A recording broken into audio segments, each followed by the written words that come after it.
is January 2nd, 2026. Wow. And we're here in Rancho Mirage, California at Blue Skies Village. Beautiful view here at the home of Alexander Jane. and Jane Domaszewicz. Yeah. And Alexander and I met each other some months ago up at the jacuzzi. And he started telling me, I was asking him some stories about his life. And he started telling me, I said, well, Alexander, this needs to be memorialized. And so that's what's led us to today. We're here, and I'm going to ask Alexander some questions and have him just speak from his heart, tell me about his life. So thank you very much, first of all, for doing this. Hey, this is great. This will be a family treasure. Yes. Yeah. And your children will love this. And we're here with his lovely wife, Jane, from Nova Scotia. Yeah. You're 86 years old. How would you describe your life journey in a sentence or two? Well, it's been an adventure, I guess, because I've been my parents dragged me all over the place, and then when I came here, I went all over the place too. Yeah. You know, between the Navy and my movements, and here I am in Blue Skies. You know. Part-time, and then you're in Newport Beach. We live in Newport Beach, mostly in the summer, and we come to Blue Skies and Rancho Mirage, spend the winters. Well, you would count yourself as one of the most blessed people on the planet to spend time between Palm Springs and Orange County, Yeah. Newport Beach. Yeah. So Jane was very kind to hand me an outline of a book that you're writing about your life called A Life in Motion. Why did you call it A Life in Motion?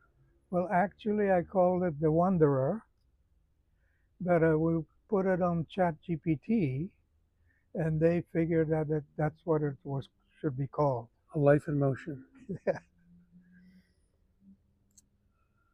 Let's go back to the beginning. You were born in Poland, in a town called Wolf, yes, Wolf. correct. Yeah.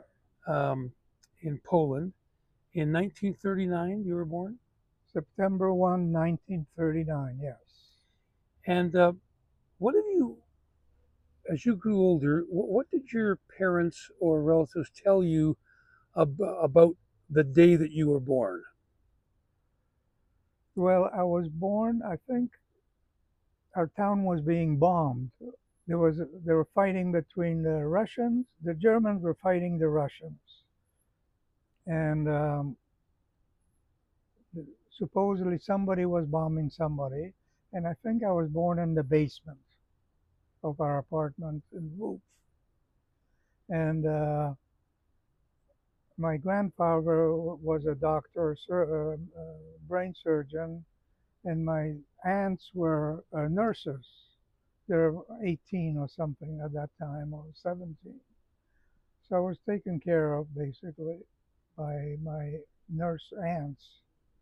And I think I was born in the basement, from what I hear. And do you have any early recollections of the war years in Poland? Yes, I remember maybe till when I was maybe 3 or something, 2 or something like that. I start remembering, yes. So you were born into conflict. In conflict, definitely in conflict, yes.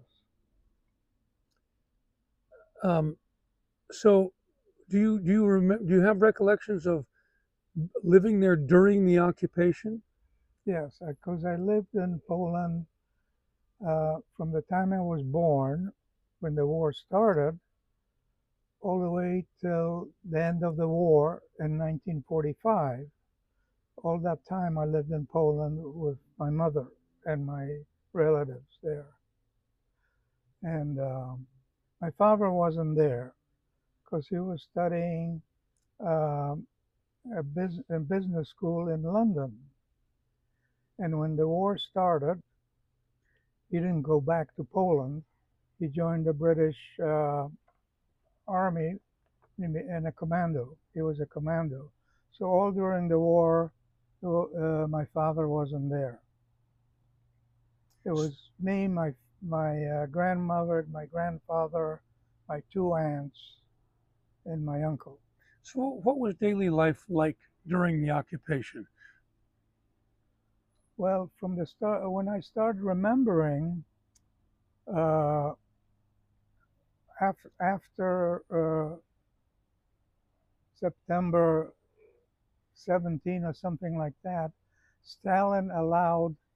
Stalin was a friend of Roosevelt at that time, and he allowed. We were going to be all sent to Siberia when we were at the beginning.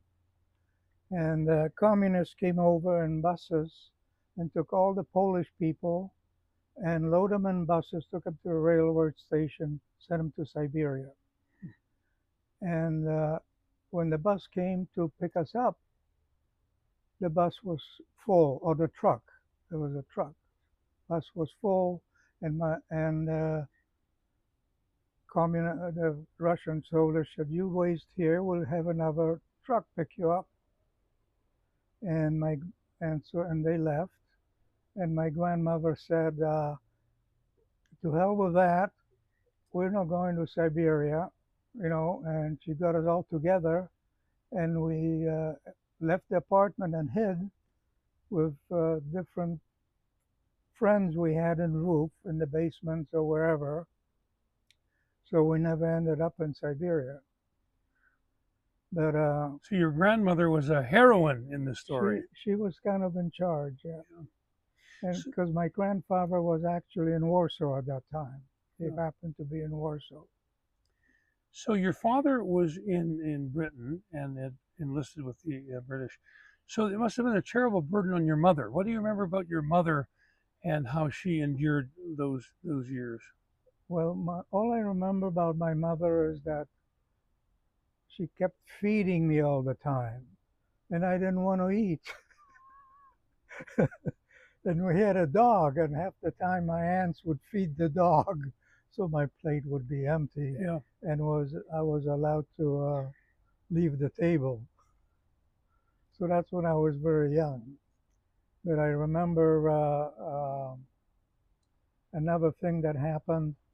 We were taking a bath, me and my mother in a bathtub, and we had gas heating like we have now. We have those instant heaters. Well, they had those in Poland at that time. And somebody knocked on the door, and there were burglars. There was like 3 or 4 burglars came in and went through the whole house stealing stuff. And so I remember that. And we just stayed in the bathtub, I think, during this time. Take what you want. Right. So, So from there, your first stop leaving Poland was Italy. when we left, well, we spent all of the war in Poland. And how did you decide? And what were the circumstances to decide to leave Poland? Well, before that, we had to leave Lvov. And as I Stalin gave us passes to leave the Russian side and go to the Polish side. So we all ended up in Warsaw, and we lived for the rest of the time of the war in Warsaw with the rest of my family. And when the war ended in April something 45, we were living with other families in this big house. Most of Warsaw was destroyed, but we were living on the outskirts in this house that was still standing. And my mother was having a party. They always had parties and food, whatever you can get. And we heard a knock on the door, and it was my father that showed up. And everybody was surprised because he was in the army and with the British. And but my father said, "We have to get out of here. This is the communists have taken over Poland, and I'm stationed in Italy now. So we're gonna." So he took us, and he paid a border smuggler. You know, they were to be smuggled out of Poland, like smuggled across the border. And I remember going in a truck covered with tarpaulin, and my father and who else was going there gave the border guards vodka and cigarettes. And the guard, communists or Russians, let us through. So we ended up going through maybe Czechoslovakia and Austria into Italy. And my father had a driver. He was a captain in the British Army, I think.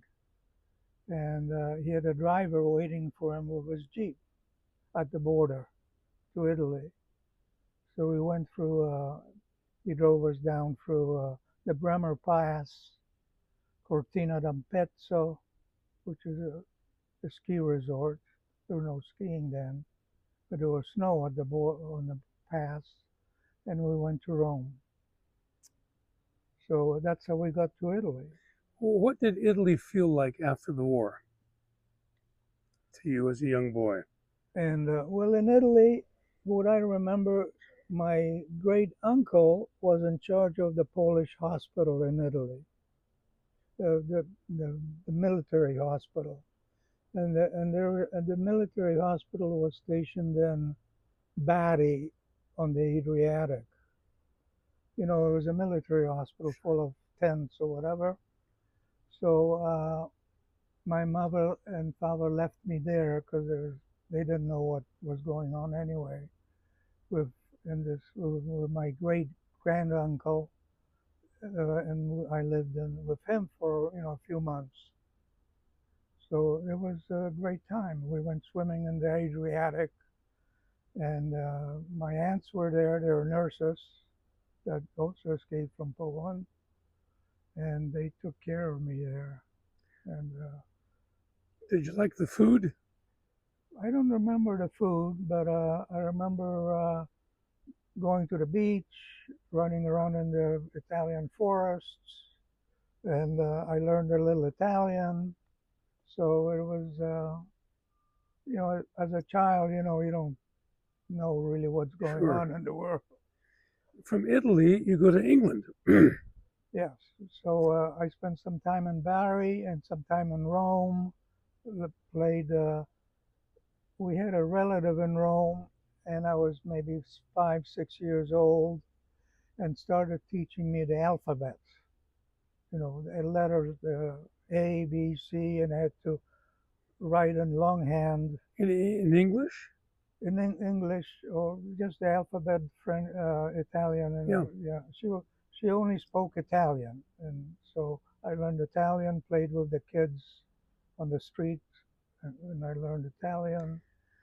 And by that time, the British were sending all the British troops back to England, and so we were put on a transport ship. Because of your father. Right. Yeah. On a transport ship, and there they then ended up in London, and spent a year or two in England. And So now you're in England and you're what, 7 or 8 years old? 7 maybe, yeah. Did not speak English. No, but I had learned Italian a little bit, and they sent me to a boarding school, and I learned English. Eventually I was pretty good in English. We spent maybe a year and a half in England.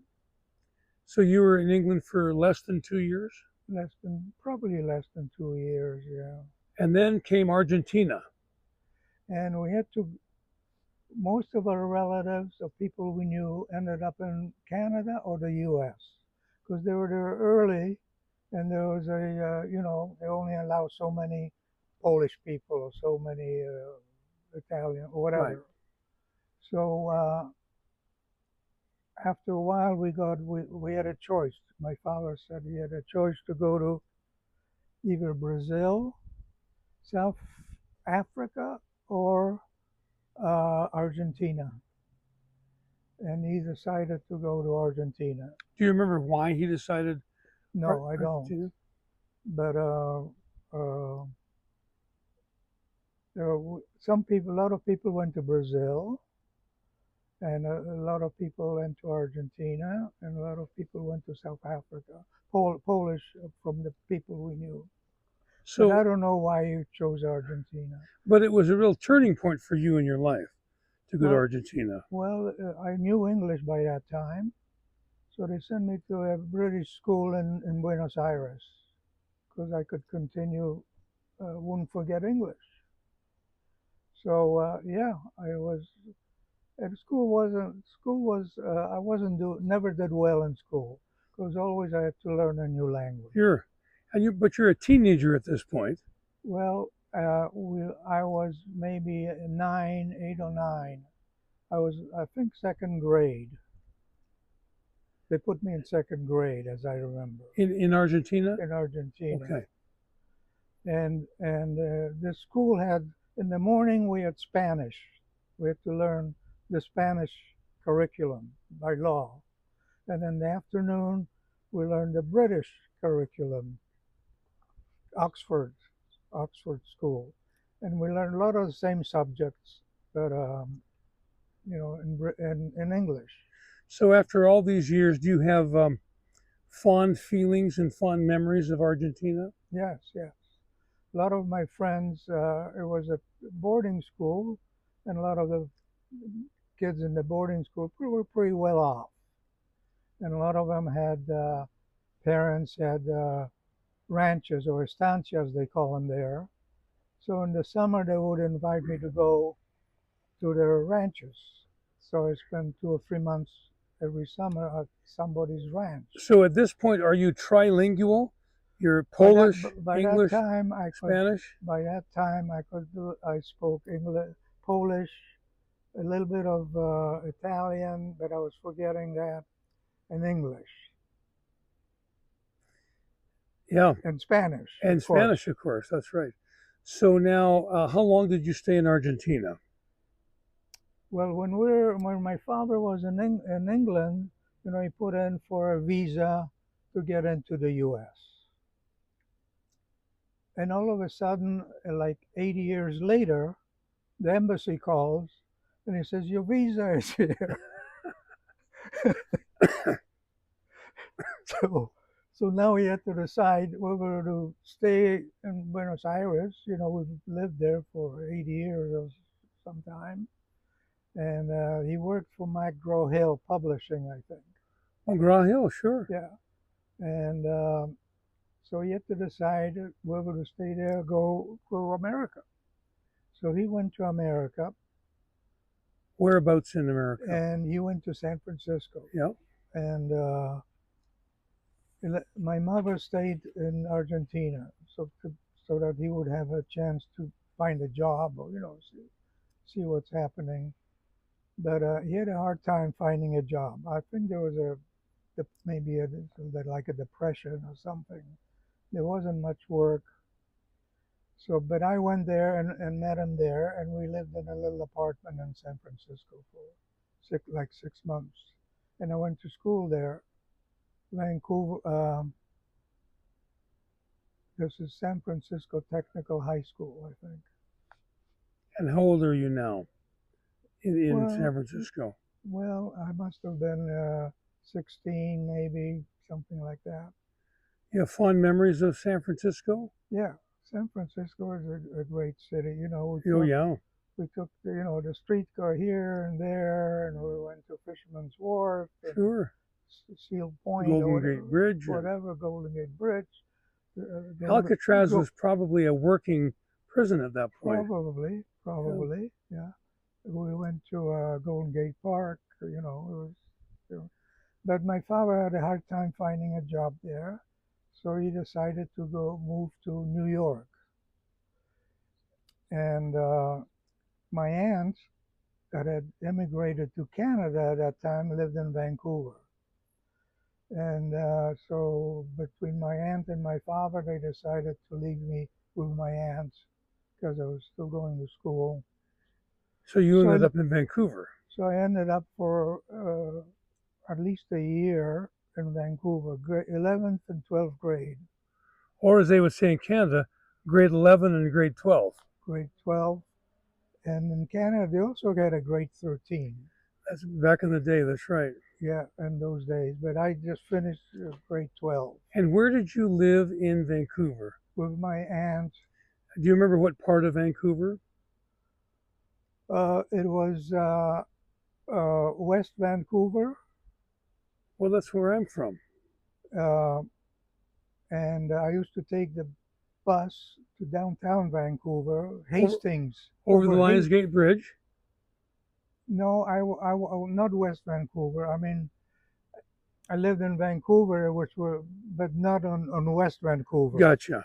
It was maybe East Vancouver. Sure. I couldn't remember, but I used to take In the mainland. You were in the mainland, and I think I used to pick up a bus on Hastings Sure, Avenue. Hastings, sure. And they would take me all the way to downtown. Yeah. Then I wanted to go to downtown. Now, what year was that? Maybe 67, because I graduated supposedly from high school, Vancouver Tech High School. Must have been 67, maybe. Yeah. So that would have been right around. So 1967, of course, in Canada was Expo in Montreal was going on there. Yeah, I don't remember that, but yeah, we. So what? Tell me some of your memories of Vancouver. Well, Vancouver was great because my aunt and uncle there, we went skiing and learned how to ski on Mount Seymour. Sure. Whistler wasn't open yet. You could go to Whistler, but you have to take the ferry somewhere. Oh my gosh, or the train maybe. A train or something. Yeah. Anyway, there was no Whistler. People didn't go to Whistler then. Was Grouse Mountain? There was Grouse Mountain and Mount Seymour. Seymour, right? Yeah. I know them both. And I skied on both of them, I think. Yeah. And there used to be a lift on Mount Seymour, and then we used to go skiing across the border, Mount Baker. In Washington. In Washington. Yeah, you could see it from Vancouver. Yeah. So we skied every so often Mount Baker, and in the summer we would go across the border.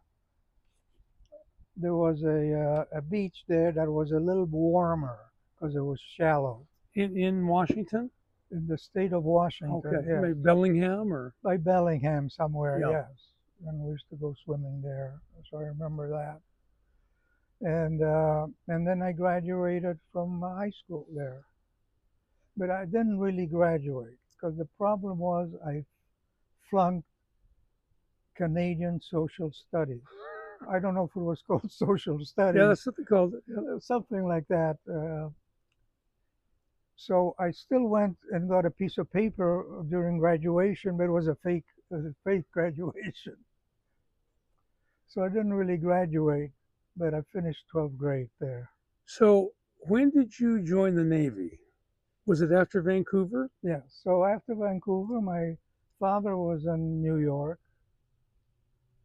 And so I went to New York after I graduated. Where in New York? Where did he live in? In the city? In Forest Hills. Queens. In Queens, yep. Yeah. So I lived there for a while. And I went to City College in New York City College. Studied engineering, but I didn't do that well. I was struggling. I was working part-time, going to school, this and that. And I thought somebody recommended I join the Navy. Okay? So I joined the Navy in New York and went to boot camp in Great Lakes. In Michigan? Michigan, Great Lakes, Michigan. And they asked me where I wanted to go when I finished boot camp. And I said the West Coast. So they sent me to Long Beach in California. Yep. And to join the USS Hornet. The Hornet. The Hornet in Long Beach. And what did the life aboard the USS Hornet teach you?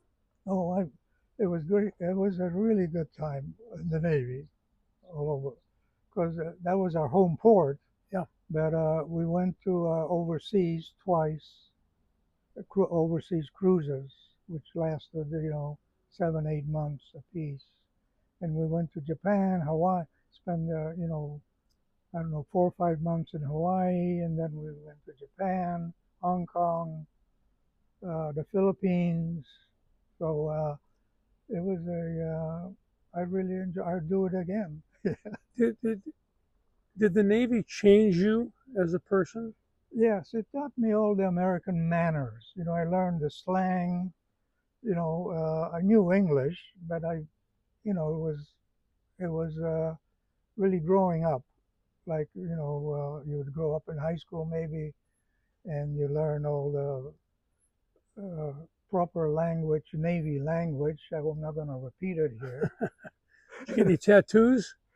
No tattoos for me. Good for you. The chief I worked for, he says your body wasn't. If they meant you to have tattoos, God meant you to have tattoos, you would have to be born with You were tattoos. born.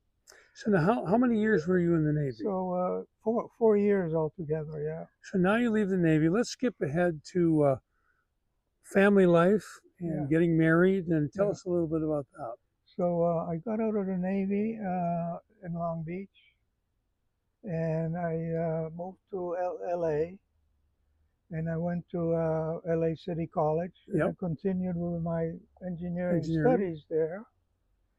And I was going to, first I went to New York City College, and I met my wife there. And then I went to LA State University in LA, and I graduated there, and I You, continued you met your wife in L.A. in LA, yeah. And her name, Judy, Judy. yeah, and her last name was Domaszewicz. Well, after we got married, Yes. but before that it was McHugh. She was an Irish girl. She had 4 sisters. Yep. Yeah.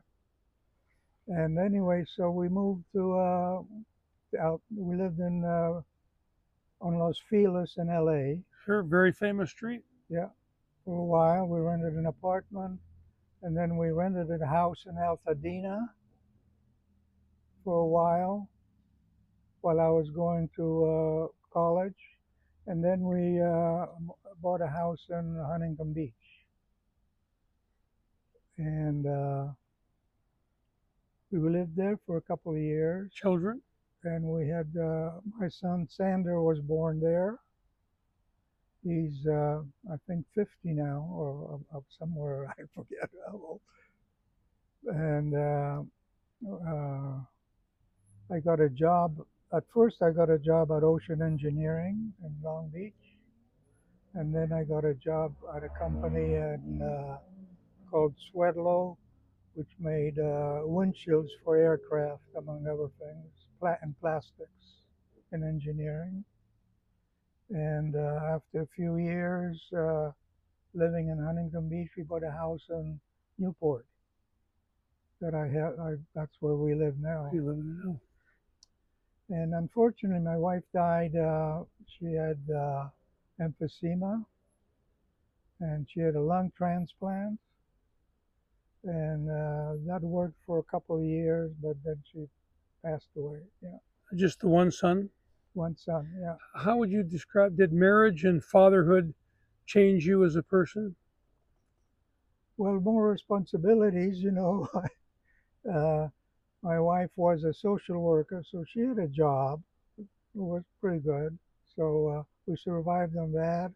And then I worked as an engineer, so we had 2 incomes, so we could afford, to buy a house in Newport, an old house, but a fixer-upper. Yeah. But still needs fixing. So now you're in Newport, where you still live today. Yeah. And what brought you to? Let's talk a little bit about Jane. Where did you meet Jane? Well, my wife died, and I was a bachelor for a couple of years, and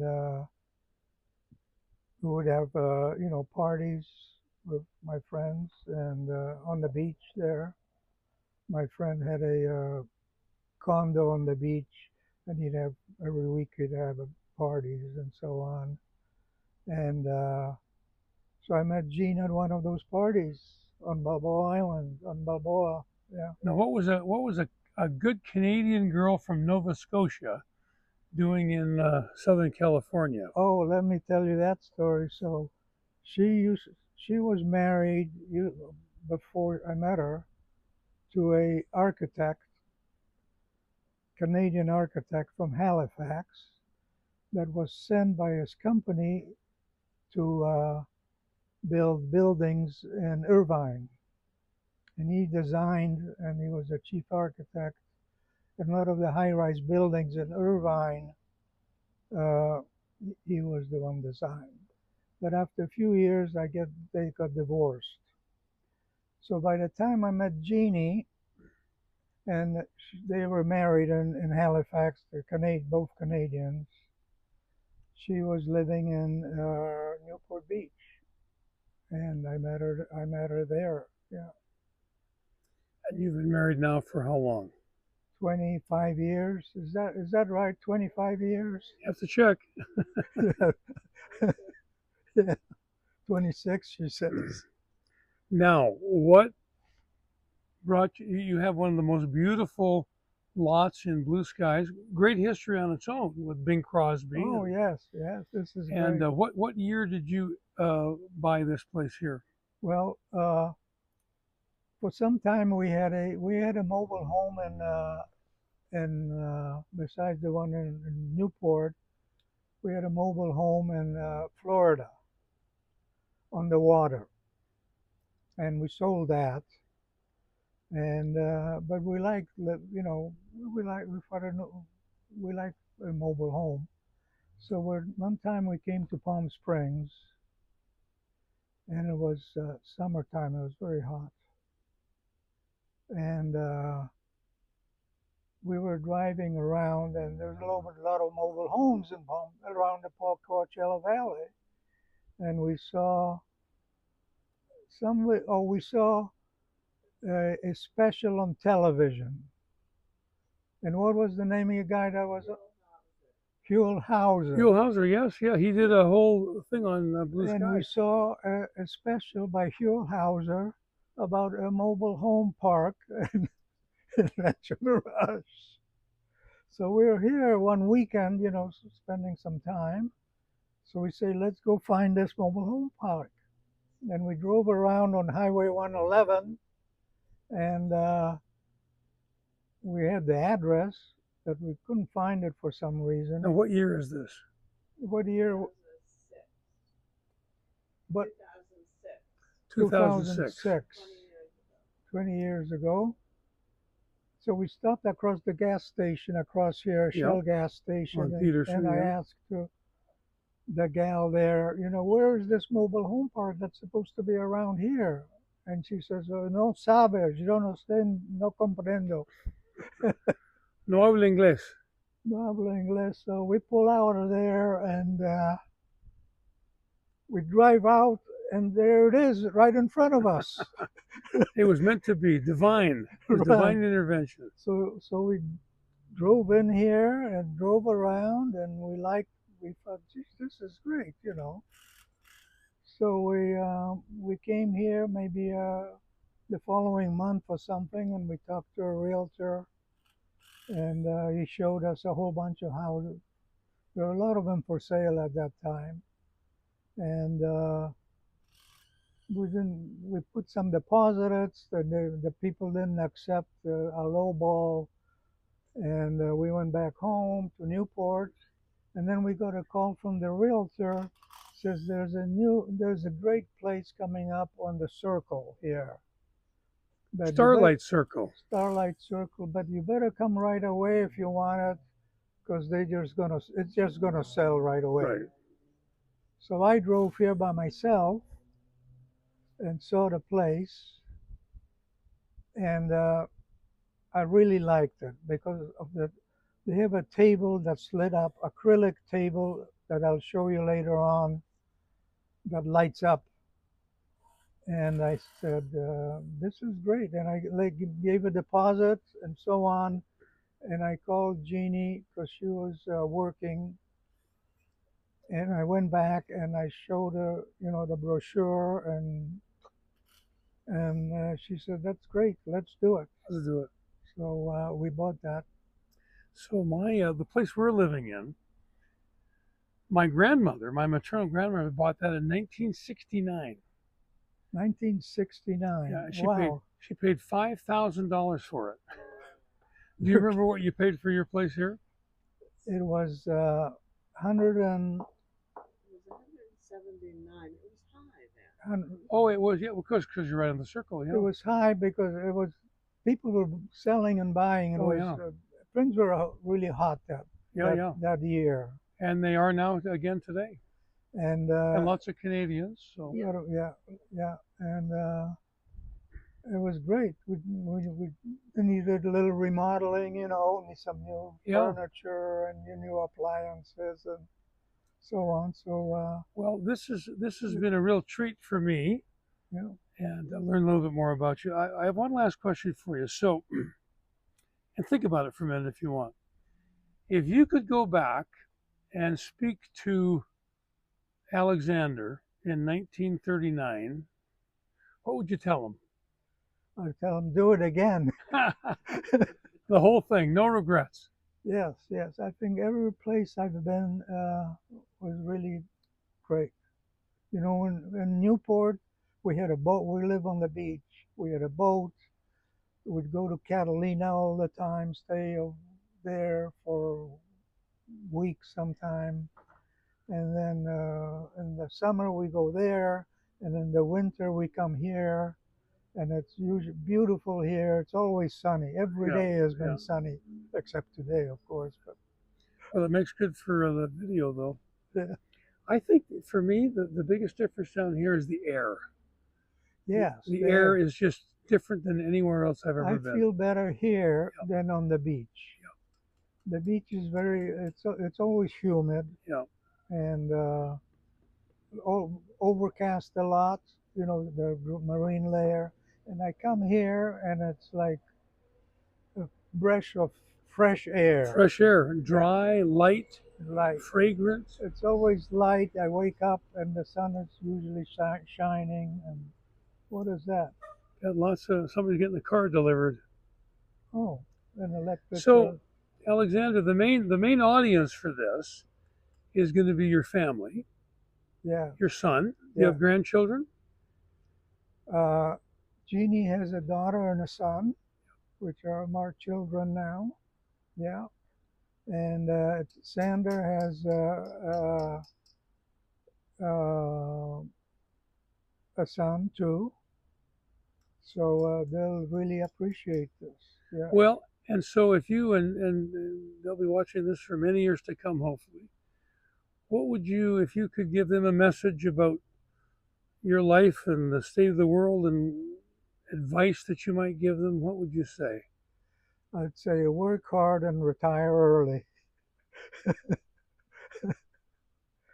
So yeah, but he's a traveler too. He's traveled all over the world, and he traveled all over the U.S. too for his work. So he's actually kind of semi-retired, I think. Yeah. Well, my understanding is that you're planning on writing a book about your life. Well, I want to document everything. I have a lot of photographs from Lvov that my mother kept. Photographs from England, Italy, Argentina. So. Have you digitized them, or are they in a box somewhere? They're in a box. You need to have those digitized. Yes. Because the water could get to them. Yes. And you'll always have them. Yes. Well, I'd encourage you to follow up on that. Yes. And I'll have some fun with this, and I'll send it to you, and you. And I'll send it to my son. And this will be part of your family history. Yes. Yeah. Well, thank you very, very much. Thanks a lot. Appreciate it for doing that. Look at me, yeah. Well, it's on tape.